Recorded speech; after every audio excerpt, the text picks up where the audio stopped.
Hello guys, welcome back. आज हम देखेंगे 100 मूवी का 5th पार्ट। और अगर अभी तक आपने इसका प्रीवियस पार्ट्स नहीं देखा है तो ऊपर आई बटन पे और नीचे डिस्क्रिप्शन बॉक्स में उसका लिंक मिल जाएगा। 100 के टाइमलाइन को अच्छे से समझने के लिए इन मूवीज को सिक्वेंशियली देखना जरूरी है। Now let's start the explanation. Movie के शुरू में हम लोग सिड बैक्स्टर नाम के एक आदमी को जिगसॉ के पेंडुलम ट्रैप में फंसे हुए देखते हैं। वीडियो टेप्ड मैसेज के थ्रू जिगसॉ उसे बताता है बचने के लिए उसे उसके दोनों हाथों को इस प्रेस मशीन के अंदर कुचलवाना होगा, नहीं तो ऊपर लटक रहा ये पेंडुलम ब्लेड उसे बीच में से काट देगा। पर अपने दोनों हाथों को खराब करने के बाद भी वो इस ट्रैप से निकल नहीं पाता। फाइनली वो ब्लेड उसे बीच में से काट देता है और उसी के साथ हम व्यूअर्स किसी इंसान को देख पाते हैं जो पीप होल के थ्रू उस पर नजर रख रहा था। ये सब कुछ पास्ट में हो चुका था जिसके बारे में मैं थोड़ी देर में बात करूंगा। अब आते हैं जहां 104 खत्म हुआ था।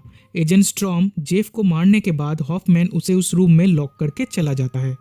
तब स्ट्रॉम को उस रूम में एक हिडन दरवाज़ा दिखता है तो वो वहाँ से निकल जाता है।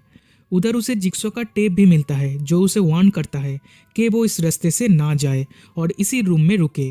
पर स्ट्रॉम जिगसॉ के बातों को इग्नोर करते हुए उसी रास्ते से आगे बढ़ने लगता है और कुछ ही दूर जाते ही एक पिग मास्क पहने इंसान उस पर हमला करता है जो शायद हॉफमैन था। होश में आते ही वो खुद को जिगसॉ के ट्रैप में पाता है जहां उसका सर एक सील्ड बॉक्स के अंदर था और उसमें पानी भरा जा रहा था। लेकिन ऑक्सीजन खत्म होने से पहले ही वो अपना पेन अपने विंड पाइप पे लगा देता है जिससे वो सांस ले पाता है। इसी दौरान वहाँ पुलिस आ जाता है और हॉफमैन भी जेफ की बेटी कॉर्बेट को लेके बाहर निकलता है। वो पुलिस को बताता है कि सारे लोग मर चुके हैं और वो बस कॉर्बेट को ही बचा पाया। पर स्ट्रॉम तब भी जिंदा था जो देखकर हॉफमैन घबरा जाता है कि स्ट्रॉम को हॉफमैन के बारे में सब कुछ पता ना चल जाए। इसके अगले दिन पुलिस चीफ अनाउंस करता है कि जिगसॉ मर्डर अब खत्म हो चुका है। साथ ही हॉफमैन को प्रमोशन भी मिलता है। वो अपने केबिन में जाते ही उसे एक लेटर मिलता है जिसमें लिखा था I know who you are. ये देख के वो बहुत घबरा जाता है और एविडेंस रूम में जाके स्ट्रॉम का सेलफोन चोरी कर लेता है। तब उसे एजेंट पेरेस की डेथ की न्यूज़ मिलता है तो वो हॉस्पिटल जाता है। हॉस्पिटल में हॉफमैन का सामना स्ट्रॉम से होता है जहाँ स्ट्रॉम पूछता है जिगसॉ के ट्रैप से हॉफमैन सही सलामत बच कैसे गया, जो आज तक कोई नहीं कर पाया सिवाय एमेंडा के। और बाद में पता चला कि एमेंडा भी जिगसॉ से मिली हुई है। कहीं ऐसा तो नहीं कि हॉफमैन भी जिगसॉ से मिला हुआ है, लेकिन हॉफमैन ये सब मानने से इनकार कर देता है। तब स्ट्रॉम का बॉस एजेंट एरिक्सन उससे मिलने आते हैं और वो स्ट्रॉम को इस केस से हटा देते हैं। उधर जिगसॉ का लॉयर उसके विल के मुताबिक उसकी एक्स वाइफ जिल को एक वीडियो टेप और एक बॉक्स देता है। जिल ये सब कुछ लेके चली जाती है।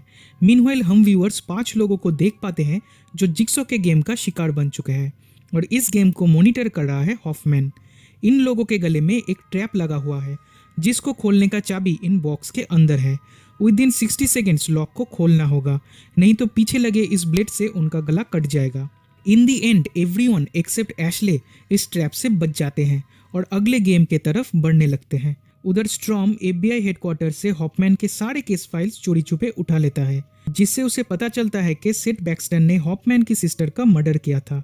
इसका रिवेंज लेने के लिए हॉफमैन ने सेट को मारा था, पर सेटअप ऐसे बनाया था कि ये सबको जिगसॉ का ट्रैप लगे और उस पीप होल के थ्रू हॉफमैन ही उस पर नजर रख रहा था। इसके कुछ ही दिन बाद जिगसॉ हॉफमैन को किडनैप कर लेता है क्योंकि उसने जिगसॉ का मिसयूज किया। जिगसॉ हमेशा अपने विक्टिम्स को सेकंड चांस देता है, पर हॉफमैन ने जो ट्रैप सेटअप किया था उसमें सेट का बचना इम्पॉसिबल था। तब जिगसॉ उसे ब्लैकमेल करके अपना पार्टनर बना लेता है और तभी से हॉफमैन जिगसॉ का मदद करने लगता है, जिसमें 102 का हाउस वाला गेम, 101 में पॉल को किडनैप करना, 101 में ही डॉक्टर गॉर्डन का लाइट पेन मार्क के मर्डर स्पॉट पे रखना और भी बहुत कुछ हॉफमैन ने ही किया था। अब स्ट्रॉम को पैटर्न मिल गया था कि हॉफमैन ही जिगसॉ का मदद करता था। उधर ये चारों नेक्स्ट रूम में पहुंच जाते हैं जहां बॉम्ब रखा हुआ था।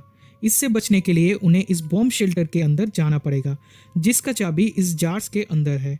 अब यहाँ पे 4 बॉम्ब शेल्टर्स तो है लेकिन सिर्फ 3 चाबी ही है इस जार्स में, विच मीन्स कोई एक मारा जाएगा। तब चार्ल्स मैलिक को घायल कर देता है ताकि ये तीनों लोग बॉम्ब शेल्टर में जा पाए और मैलिक मारा जाए। लेकिन तभी लूबा पीछे से चार्ल्स पे हमला करती है, जिससे चार्ल्स को मरने के लिए छोड़ के वो तीनों शेल्टर के अंदर घुस जाते हैं। इवेंचुअली चार्ल्स बॉम्ब ब्लास्ट से मारा जाता है। अब लूबा, मैलिक एंड ब्रिट उनके नेक्स्ट टेस्ट वाले रूम में पहुंचते हैं। इस टेस्ट में उन्हें 5 इलेक्ट्रिक कॉर्ड्स को इस बाथ वाटर के साथ कनेक्ट करना होगा, जिससे फाइनल टेस्ट वाले रूम का दरवाज़ा खुल जाएगा। लेकिन कॉर्ड्स का लेंथ छोटा था तो वो बाथटब तक नहीं पहुंच रहा था। तब उन्हें लगता है उनमें से किसी एक का body as a electrical conductor use करना होगा बाथटब के वाटर से कनेक्ट करने के लिए। लूबा मैलिक को मारने की कोशिश करती है, पर ब्रिट लूबा के गले में स्टैब कर देती है और बोलती है she never trusted her. Malik and Brit मिलके लूबा के बॉडी को 5 कॉर्ड से कनेक्ट कर देते हैं, जिससे फाइनल टेस्ट वाले रूम का दरवाज़ा खुल जाता है। मीनवाइल जिल एजेंट एरिक्सन से मिलने आती है। वो बताती है एजेंट स्ट्रॉम उनका पीछा कर रहा है। एरिक्सन को स्ट्रॉम के ऊपर शक होता है, तो वो स्ट्रॉम का सेलफोन लोकेट करने का ऑर्डर देते हैं। दूसरी तरफ ब्रिट एंड मैलिक फाइनल टेस्ट वाले रूम में जाके देखते हैं वहाँ एक डिवाइस रखा हुआ है। In this test they have to stick their hands in rotating saws and bleed into a beaker. उनके ब्लड से जब ये बीकर भर जाएगा तब अपने आप इस रूम का दरवाज़ा खुल जाएगा and they will be free to go. अब यहाँ पे ये लोग देखते हैं कि इस डिवाइस में 5 होल्स बना हुआ है। दैट मीन्स वो 5 लोग इस फाइनल टेस्ट तक सरवाइव कर सकते थे अगर उन्होंने मिलजुल के सारे टास्क किया होता तो। जैसे कि फर्स्ट टेस्ट में उनके नेक ट्रैप को खोलने के लिए सिर्फ एक चाबी का ही ज़रूरत था, पर वो लोग उस पर ध्यान नहीं दिया और अपना अपना चाबी लेने गए। फिर दूसरे टेस्ट में उस बॉम्ब शेल्टर्स के अंदर 2 इंसान आराम से घुस पाते, पर वो भी उन्होंने ध्यान नहीं दिया। थर्ड टेस्ट में उन्हें बस माइल्ड इलेक्ट्रिक शॉक लगता अगर वो 5 मिलके सर्किट को पूरा करते, पर वो भी उन्होंने नहीं किया। अब इस फाइनल टेस्ट में ब्रिट और मैलिक को अपने ब्लड से इस बीकर को पूरा भरना होगा, तभी वो यहाँ से निकल पाएंगे। It is also revealed that in 5 के लिए 8 निर्दोष लोग मारे गए थे, इसीलिए जिक्सो ने उन्हें अपना शिकार बनाया। ब्रिट एंड मैलिक अपना फाइनल टेस्ट पूरा करते ही वह एजेंट एरिक्सन आ जाते हैं, स्ट्रॉम के सेलफोन को ट्रेस करते हुए।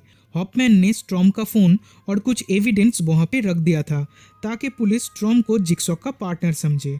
देन एरिक्सन ब्रिट एंड मैलिक के लिए एम्बुलेंस बुलाते हैं। उधर स्ट्रॉम हॉपमैन का पीछा करते करते एक घर पे पहुँच जाता है। ये घर वही था जो सॉ 2 में यूज़ हुआ था, पर अभी इसे रेनोवेट किया गया था। एक ट्रैपडोर के थ्रू वो एक रूम में पहुंचता है जहां कांच के टुकड़ों से भरा एक ट्रांसपेरेंट बॉक्स था।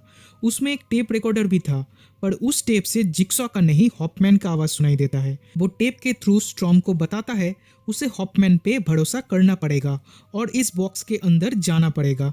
इससे उसे दर्द तो होगा पर वो बच जाएगा। तब उसे हॉपमैन के आने का आवाज़ सुनाई देता है, तो वो टेप को आधा सुने ही रूम में छुप जाता है। हॉपमैन रूम में एंटर करते ही वो उसे गन पॉइंट पे रख के इस बॉक्स में लॉक कर देता है। स्ट्रॉम को लगता है उसने हॉपमैन को पकड़ लिया।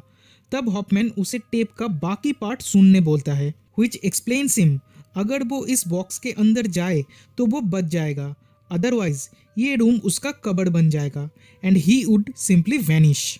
और तभी आसपास की दीवारें बंद होने लगती है, जिससे स्ट्रॉम वही दब के मर जाता है और हॉपमैन एक बार फिर से बच के निकल जाता है। मूवी यहीं पे ख़त्म हो जाता है। तो गाइज ये था सॉ 5 का हिंदी एक्सप्लेनेशन। इसके आगे की कहानी हमें नेक्स्ट पार्ट में पता चलेगी। जानने के लिए जुड़े रहिए मेरे साथ। So that's it for today and thanks for watching.